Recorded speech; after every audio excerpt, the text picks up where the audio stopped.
I spent much of my career doing consumer reporting, urging government to pass rules that were going to fix things, make life better and safer for consumers. Government did pass the regulations. These are some of them. 175,000 pages. These are just the federal regulations. State and local bureaucracies add many more. And these laws now rule our lives. I now realize they rarely make things better for consumers. Often they make things worse. The rules slow everything down, make everything cost more. Often, looking at that pile, innovators are afraid to try new things. So what can we do about that? The bureaucrats will never stop writing rules. In fact, they add a dozen new ones every day. The lawyer who wrote the bestseller Common Good put forth good proposals to free people from decades of encrusted law imposed by the regulatory state. Everyone agreed with his points, but it made no difference. The rules keep coming. Is it hopeless?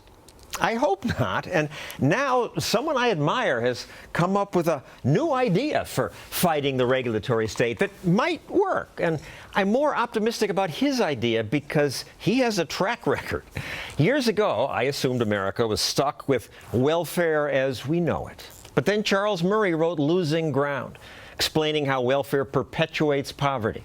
And a few years later, Bill Clinton said America would end welfare as we know it.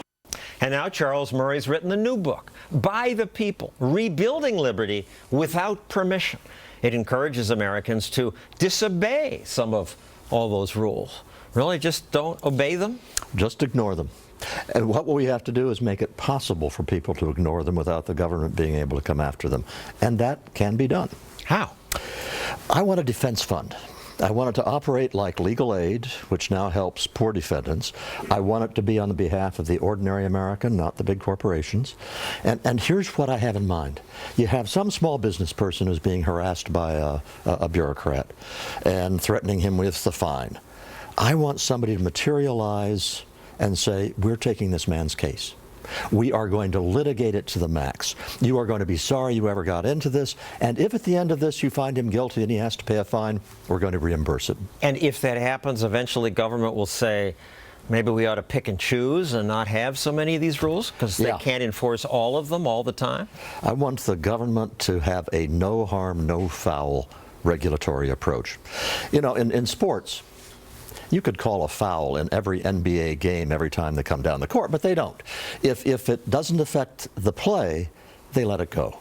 Well, why don't we do that with regulations? If nobody's been harmed, if it doesn't bother anybody, why enforce these It always stupid bothers somebody. Somebody thinks somebody might get hurt. Oh, John, you have so many regulations that are so obviously stupid. And that actually has to be the criterion for which regulations you can ignore. I am not saying just don't pay any attention to anything. I believe that you ought to have strong tunnels in coal mines and you ought to keep people away from wearing buzzsaws. That's fine.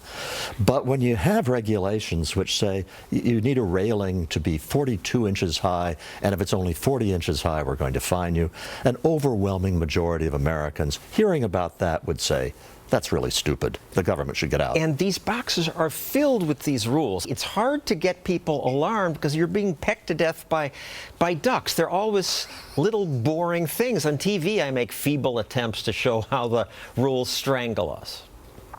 I trap myself in spider webs of rules. Gotten bystanders to wrap me in red tape in front of Congress. Taken a chainsaw to piles of rules. I'm not as clever as they are in Hollywood. The producers of this movie gradually suffocate Robert De Niro in paperwork. He's an engineer who didn't register his business.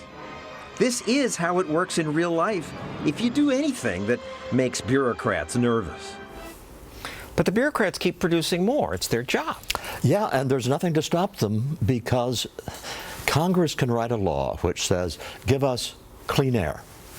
Well, how do you define clean? That's all left up to the regulatory agencies to do as they see fit. And there's no stopping point. And the regulator feels he's not doing his job if he doesn't add something to make the air a little cleaner. When you can't measure output, you measure input. And that's what happens with regulations. You keep writing more and more. So here's the idea. You take a careful look at a lot of these. You pick and choose. And you have systematic civil disobedience in which you have rules that ordinary Americans will agree are really dumb. And it doesn't have to be along partisan lines. Ones that people across a wide variety of political views will agree are dumb. And you ignore those. This year, thousands of parents are breaking the rules by resisting the standardized tests that schools want their kids to take. They just tell their kids, skip the exams. 155,000 New York students boycotting, close to half of students opting out. Good idea? That's a terrific idea. I wish I'd thought of it when my children were being harassed by tests. I'll tell you another form of civil disobedience. The last time you were on an interstate with a 65-mile-per-hour speed limit, what was the flow of traffic? Everybody's going 72 miles an hour. That's civil disobedience. And you know what the state troopers do? They don't arrest everybody who's going 66 miles an hour because they know they can't. They have to restrict themselves to people who are actually creating a driving hazard or going way, way, way over the speed limit. Rebuilding America Without Permission proposes some rich guys establish something called the Madison Fund to pay for this. Why Madison?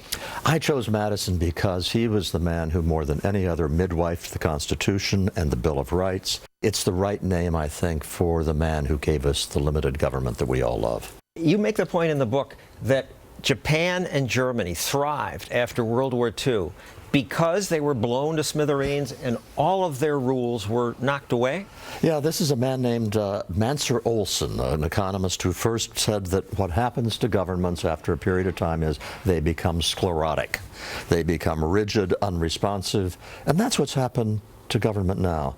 And one of the points to try to make in the book is we aren't going to fix this through the political process. You said it in the introduction yourself. There is no way to get Congress to roll back the regulatory state. The only way to do it is for us to take matters into our own hands.